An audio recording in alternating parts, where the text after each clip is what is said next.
Et coucou les chouchous, on va démarrer cette nouvelle séance de mathématiques qui en fait va être la dernière concernant les euros. Voilà, c'est notre séance bilan, c'est-à-dire que c'est la dernière séance pour être sûr que tout ce que l'on a travaillé ensemble sur les euros, eh bien vous ayez bien tout compris. C'est notre séance de révision des euros. Alors, c'est parti, on va démarrer de suite avec ton fichier de mathématiques à la séance 123. On va voir la dernière page. Il n'y a pas vraiment d'activité, mais on va revoir ensemble tout ce que l'on a appris, ce que j'ai appris. Allez, je te laisse prendre ton fichier et moi, je continue. Alors, donc, on a Alice qui nous dit maintenant, je connais les principaux billets et pièces utilisés dans de nombreux pays d'Europe. Oui, hein, on a utilisé la pièce de 1 euro, la pièce de 2 euros, le billet de 5 euros, celui de 10 euros, 20 euros, 50 euros et 100 euros. Donc maintenant, tu sais les reconnaître, ces billets et ces pièces.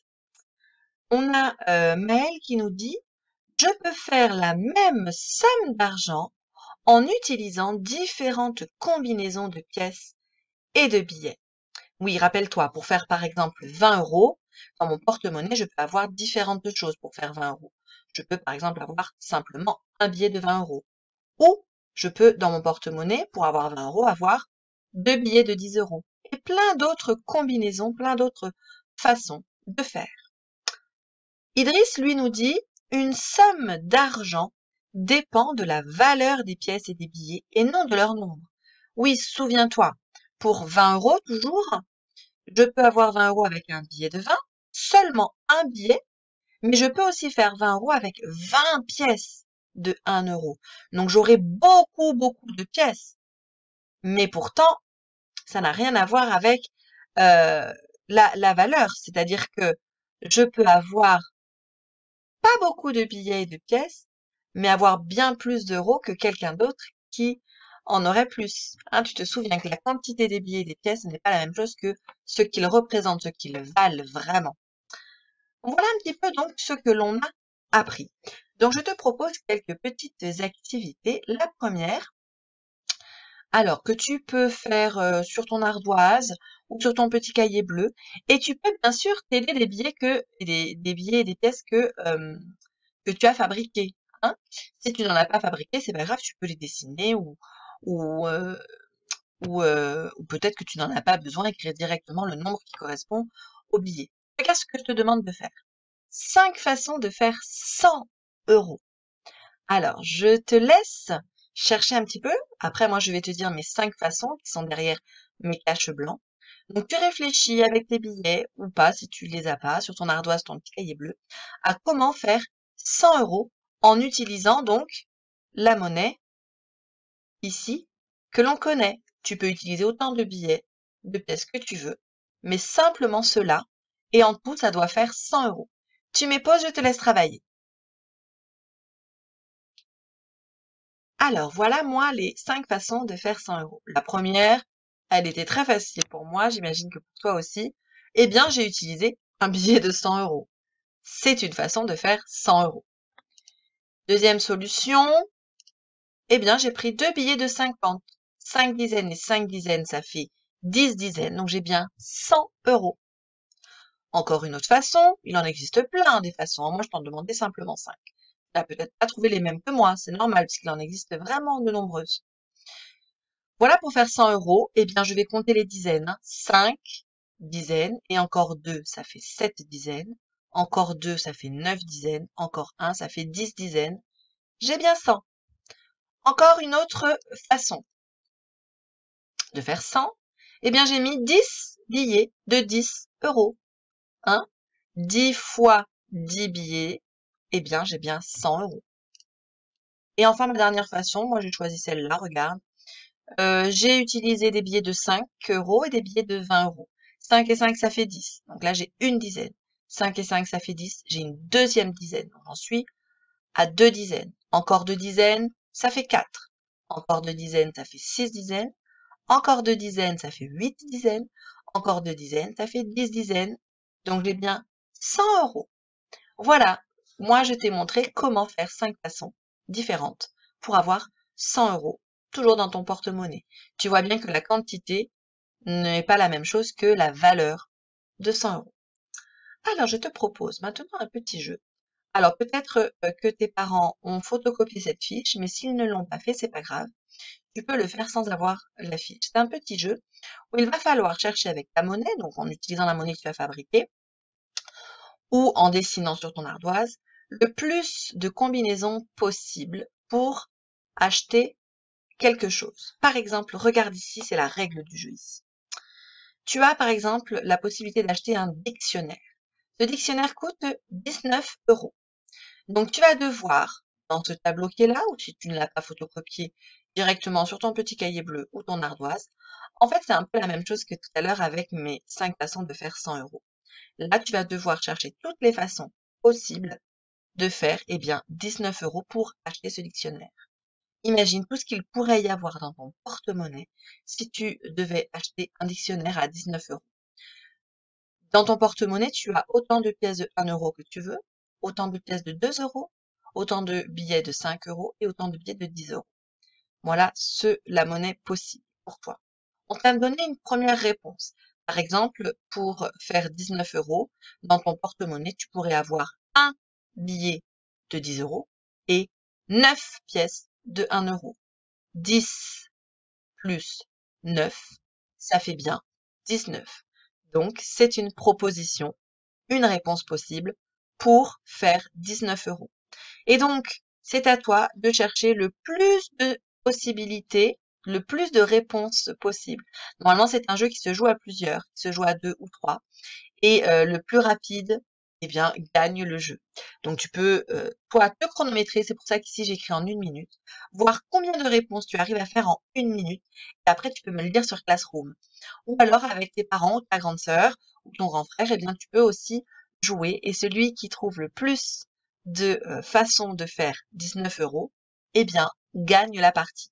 Après, tu peux faire ce même jeu avec autre chose qu'un dictionnaire à 19 €. Tu peux très bien faire une nouvelle partie avec un autre objet qui coûte une autre somme. À toi d'inventer. Tu peux très bien imaginer acheter une peluche à 23 €. Et pareil, tu cherches toutes les possibilités. Alors, je te laisse mettre pause pour chercher. Et moi, je te montre un petit peu quelques solutions que j'ai trouvées. On en remarque, je vais te les dire de suite. Comme ça te donne des idées. Et après, tu pourras faire le jeu de toute façon avec d'autres objets. Alors, hop.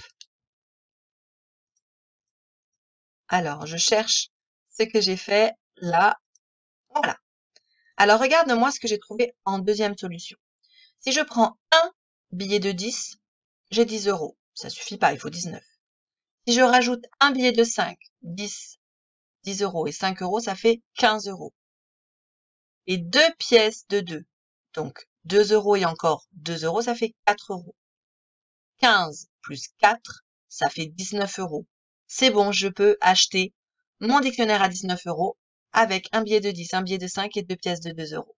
J'ai bien calculé. Maintenant, j'ai une autre possibilité. Regarde ce que je te propose. Hop. Je peux acheter le dictionnaire à 19 € si dans mon porte-monnaie, j'ai 3 billets de 5 €. 3 billets de 5 €, 5 € et encore 5 €, ça fait 10. 10 et encore 5, ça fait 15. 15. Deux pièces de 2 €, c'est 4 €. 15. Non. Ah bah tiens, je me suis trompée là d'ailleurs. Je suis en train de vérifier en même temps que toi. Là, je vois que je me suis trompée. Je vais de suite corriger. Voilà, en fait, il faut une pièce de 2 €. Donc 15 € avec mes billets. Plus 2 €, ça fait 17 €. Plus deux pièces de 1, 17, 18, 19. J'ai bien 19 €. Allez, maintenant, je te laisse chercher. Et ce jeu-là, tu peux le faire autant de fois que tu veux, plus tard dans la journée, un autre jour. C'est un jeu que je te propose, que tu peux faire régulièrement avec de nouveaux objets qui coûtent une somme, une autre somme que tu peux imaginer toi ou que tes parents peuvent choisir. Tu mets pause et je te laisse faire ce jeu un petit peu.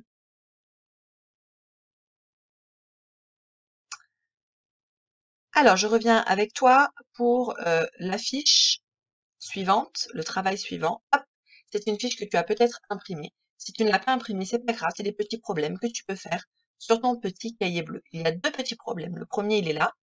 Je te le lis. Inès a 9 €. Elle voudrait acheter ce porte-monnaie. Combien lui manque-t-il pour pouvoir l'acheter? Alors, on voit ici donc le porte-monnaie qu'elle veut acheter. Et on voit ici qu'il coûte 12 € ce porte-monnaie. Effectivement, Inès, elle n'a que 9 €. Il va lui manquer de l'argent. Alors, regarde ce que j'ai fait moi pour comprendre la situation. Tu te rappelles, hein, dans un problème, on lit, on comprend et on fait un dessin pour bien se représenter la situation. Moi, j'ai fait ça. Donc, j'ai dit qu'Inès, j'ai mis ici ce qu'elle avait dans son porte-monnaie. Elle a 9 €, qui est représenté par les 9 cubes.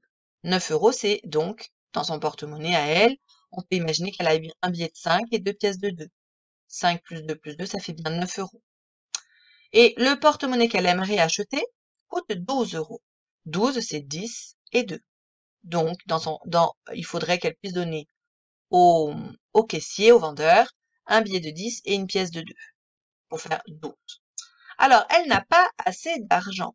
Qu'est-ce qu'on va faire? On va chercher la différence. On va voir ce qui est différent entre 12 et 9 pour comprendre, pour trouver justement, eh bien, ce qui manque à Inès. Regarde ce que j'ai fait. Alors, 12 moins 9. Donc, j'en ai 12 et je veux enlever les 9 qu'Inès a déjà. Donc, j'ai fait des petits traits qui correspondent à chaque unité, tu vois. Hop, hop. Et donc, du coup, si j'enlève toutes ces unités, si j'enlève les 9 unités qu'Inès a déjà, qu'est-ce qu'il va lui manquer? Là, c'est facile hein, de voir. Hein. Donc maintenant, je te laisse mettre pause. Souviens-toi, tu dois écrire, c'est ce qui est derrière mon cache, le calcul que tu fais avec la réponse. Et derrière ce cache-là, tu dois finir par écrire la phrase réponse. Tu mets pause et on corrige après. Alors, voyons si tu as trouvé le bon calcul. Hop, voilà le calcul qu'il fallait écrire. 12 moins 9 égale 3. 12, c'est ce que coûte le porte-monnaie.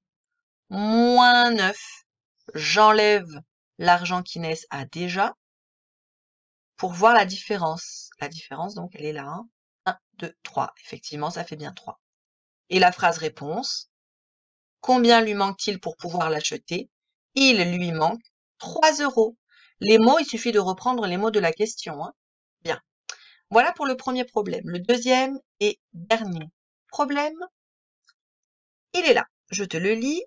Alors, il reste 2 € à Ali après l'achat de ce sac. Combien avait-il avant de l'acheter? Donc, on voit que ce sac à dos coûte 18 €. Hein? Donc, il a acheté ce sac à dos. Il a acheté ce sac à dos à 18 €. Et il lui reste encore dans son porte-monnaie 2 €. Hein, tu comprends la situation? Je t'ai fait un petit dessin. Donc, le sac à dos a coûté 18 €. 18 € représenté ici avec mes cubes et avec la monnaie 10 plus 5 plus 2 plus 1, ça fait 18 € tout ça. Hein. Et dans son porte-monnaie, il lui reste encore 2 €. Une pièce de 2 € par exemple. Donc moi, je cherche à savoir combien il avait avant de sortir ses 18 € de son porte-monnaie. Tu cherches le calcul que tu dois faire avec la réponse et la phrase réponse. Tu mets pause et on corrige après. Allez, tu mets pause. Alors, le calcul qu'il fallait faire, hop, c'était une addition. 18 plus 2 est égal à 20. Et oui, je veux savoir combien il avait avant d'acheter, avant qu'il dépense ses 18 €. Donc, avant qu'il les dépense, c'est que c'était dans son porte-monnaie. Donc, je dois compter les 18 € qu'il avait dans son porte-monnaie, le prix du sac, et les 2 € qui lui restent aussi. 18 plus 2, ça fait 20. Hein, je vois bien 18. Si je rajoute les deux, je peux faire une nouvelle dizaine. 2 dizaines, ça fait 20. Et donc, la phrase réponse, combien avait-il avant de l'acheter? Il avait 20 €. Je reprends les mots de la question, j'oublie pas la majuscule et le point pour faire ma phrase réponse. Voilà, écoute, j'espère que tout s'est bien passé pour ton travail de mathématiques.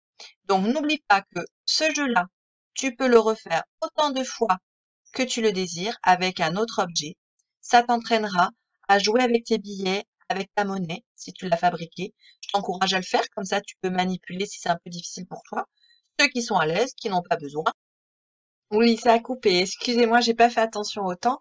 Donc, je disais, ceux qui sont à l'aise, eh bien, peuvent très bien faire ce jeu directement, sans aucun souci. Voilà, bah, écoutez les chouchous, je vous fais de gros bisous et bravo pour votre travail. Je vous dis à très bientôt. Bisous bisous.